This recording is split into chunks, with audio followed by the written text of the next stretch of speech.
नमस्कार दोस्तों, आज हम इस वीडियो में आपके साथ डिस्कस करेंगे स्प्लाश लुब्रिकेशन सिस्टम के बारे में, जो एक पॉपुलर लुब्रिकेशन सिस्टम है।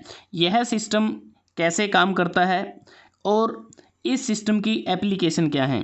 स्प्लाश लुब्रिकेशन सिस्टम का प्रयोग हम वर्टिकल इंजन जो क्लोज्ड क्रैंक केस के साथ होते हैं उनमें इस्तेमाल करते हैं। स्मॉल स्टेशनरी 4 स्ट्रोक इंजन में इसका इस्तेमाल किया जाता है। लाइट ड्यूटी इंजन में इसका इस्तेमाल करते हैं।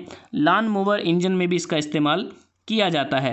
और एक प्रकार से जो स्प्लाश लुब्रिकेशन सिस्टम है यह चीपेस्ट मेथड है लुब्रिकेशन सिस्टम का। तो बात करते हैं कि यह सिस्टम कैसे काम करता है।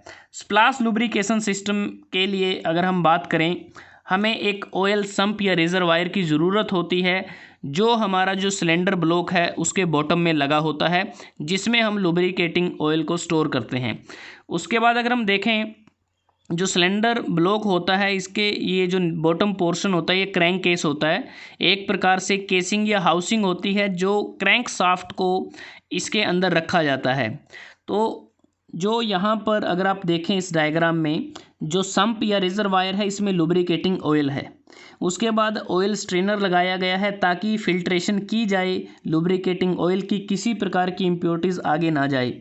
ऑयल पंप का इस्तेमाल किया जाता है ताकि डिज़ायर्ड प्रेशर पर रिजर्वायर से जो लुब्रिकेटिंग ऑयल है उसको मूविंग पार्ट तक ले जाया जा सके।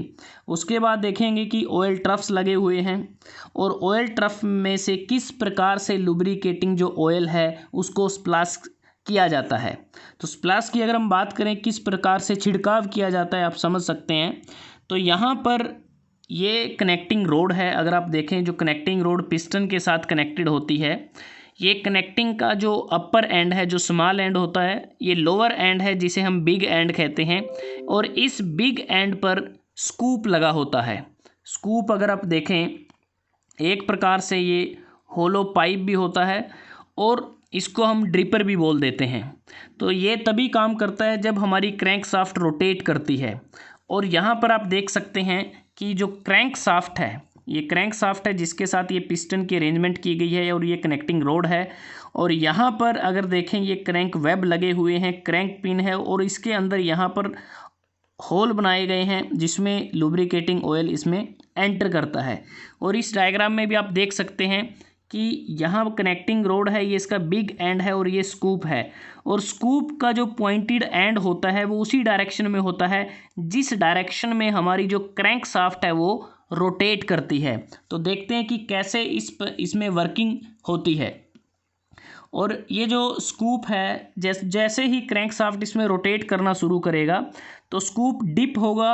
हमारा जो ऑयल ट्रफ है जिसमें लुब्रिकेटिंग ऑयल आया है, ऑयल सम्प से, ऑयल पंप की मदद से, ऑयल स्ट्रेनर से होता हुआ, तो जैसे इसमें डिप करेगा और ये ऊपर की तरफ मूव करेगा तो ये जो स्कूप है वो इसको स्प्लैश कर देगी, जो एक प्रकार से लुब्रिकेटिंग ऑयल का छिड़काव करेगी हमारा जो क्रैंक केस का इंटीरियर है उसके अंदर। और इसके अलावा जो पिस्टन है, पिस्टन के अलावा जो सिलेंडर की जो वॉल्स होती हैं, यार सिलेंडर ब्लॉक में देखें आप, ये जो सिलेंडर वॉल्स हैं, तो यहाँ तक भी हमारा जो लुब्रिकेटिंग ऑयल है वो स्प्लैश होता है। कैम शाफ्ट में जो बीरिंग होती हैं उसमें भी इसकी स्प्लैशिंग की जाती है। और जो कनेक्टिंग जो रोड की अगर हम बात करें, जो कनेक्टिंग रोड है इसमें ये जो कैप है इसके थ्रू एक होल को ड्रिल किया जाता है और इस होल के माध्यम से ही बीरिंग सरफेस के थ्रू ऑयल पास करता है। और मेन बीरिंग, ये जो हमारी मेन बीरिंग्स होती हैं, मेन बीरिंग और कैम शाफ्ट की जो बीरिंग होती हैं वहाँ पर भी ऑयल पॉकेट्स प्रोवाइड किए जाते हैं ताकि इस स्कूप के माध्यम से जो स्प्लैश्ड ऑयल होता है उसको कैच करने के लिए, क्योंकि जैसे ही ऑयल का छिड़काव किया जाता है तो जो ऑयल पॉकेट्स बनाए जाते हैं, होल बनाए जाते हैं, तो उस होल के थ्रू हमारा लुब्रिकेटिंग ऑयल जाए और वो बीरिंग की भी लुब्रिकेशन करे। और ऑयल पॉकेट से ड्रिल होल के थ्रू ऑयल बीरिंग में एंटर करता है। और जैसे ही ये हमारा स्प्लैशिंग होने के बाद हमारी लुब्रिकेशन हो जाती है और उसके बाद जो ऑयल होता है या जो सरप्लस ऑयल होता है वह जो सिलेंडर होता है, क्योंकि पिस्टन सिलेंडर में होता है, और वो सिलेंडर से फिर वो ड्रिप होता है क्रैंक केस में और क्रैंक केस से वापस वो जाएगा, क्योंकि ऑयल ट्रफ लगे हैं। ऑयल ट्रफ में अगर आप यहाँ देखते हैं तो ओवरफ्लो पाइप भी लगा होता है, क्योंकि ओवरफ्लो पाइप होगा तो वहाँ से जो एक्सेस ऑयल होगा वो वापस संप में चला जाएगा।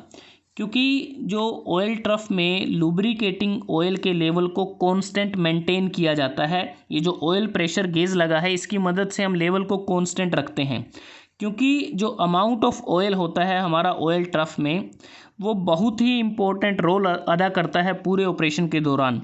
अगर हमारा सफिशिएंट ऑयल हम ना यूज़ करें तो उससे क्या होगा कि हमारा जो क्रिटिकल कंपोनेंट होते हैं इंजन के, उसमें वियर होने के चांसेस बढ़ जाएंगे। दूसरी बात, अगर हम ज़्यादा लुब्रिकेटिंग ऑयल का यूज़ करते हैं उससे हमारा एक्सेसिव लुब्रिकेशन होगा और जिसके कारण हाइड्रोलिक लॉक हो सकता है। यह भी एक प्रॉब्लम है, इसलिए हमें जो लेवल होता है उसको कांस्टेंट मेंटेन करना पड़ता है, और ताकि हमारी जो मेंटेनेंस है वो अच्छी तरह से हो सके। उसके बाद जो लुब्रिकेटिंग जो ऑयल है उसको हमें फ़िल्टर करना होता है रेगुलरली, और जब हमारी रिक्वायरमेंट के अनुसार जो लेवल ऑफ जो ऑयल होता है कम हो जाता है उसको फिर से हमें ज़रूरत के अनुसार उसको फिल करना पड़ता है। तो इन चीज़ों का भी हमें ध्यान रखना होता है। उसके बाद अगर हम बात करें कि इसकी कुछ लिमिटेशन भी हैं, ये जो स्प्लाश लुब्रिकेशन सिस्टम है इसकी लिमिटेशन क्या है कि जो ये जो सिलेंडर वॉल होती हैं, तो सिलेंडर वॉल के अगेंस्ट जो ऑयल स्प्लैश किया जाता है तो उसको रेगुलेट करना थोड़ा सा इसमें मुश्किल रहता है। दूसरी प्रॉब्लम ये होती है कि हमारा जो पिस्टन का जो हेड होता है उसको लुब्रिकेट करने के बाद लुब्रिकेटिंग जो ऑयल है उसको वापस जाने में दिक्कत होती है। दिक्कत क्या है कि कई बार ऐसा होता है कि पिस्टन हेड की तरफ जाने के बाद हमारा जो लुब्रिकेटिंग जो ऑयल है वो सिलेंडर हेड में चला जाता है, जो पिस्टन से ऊपर का पोर्शन है कंबस्शन चैम्बर में, और कंबस्शन चैम्बर में प्रवेश करने के बाद वह फ्यूल के साथ बर्न हो जाता है, और बर्न होने के साथ एग्जॉस्ट गैसेस के साथ एग्जॉस्ट वाल्व के माध्यम से डिस्चार्ज हो जाता है। तो इसी कारण हमें जो लेवल है उसको मेंटेन करने के लिए फिर से ऑयल को हमें भरना पड़ता है, उसकी जो लेवल है उसको मेंटेन करना पड़ता है। तो दोस्तों आज हमने इस वीडियो में आपके साथ डिस्कस किया स्प्लाश लुब्रिकेशन सिस्टम के बारे में। अगर आपको ये वीडियो अच्छा लगा आप इसको लाइक कर सकते हैं, शेयर कर सकते हैं अपने दोस्तों के साथ, स्टूडेंट्स के साथ, और चैनल को सब्सक्राइब करना ना भूलें। जल्दी हाजिर होते हैं एक नए वीडियो के साथ, तब तक के लिए धन्यवाद। आपका दिन शुभ रहे।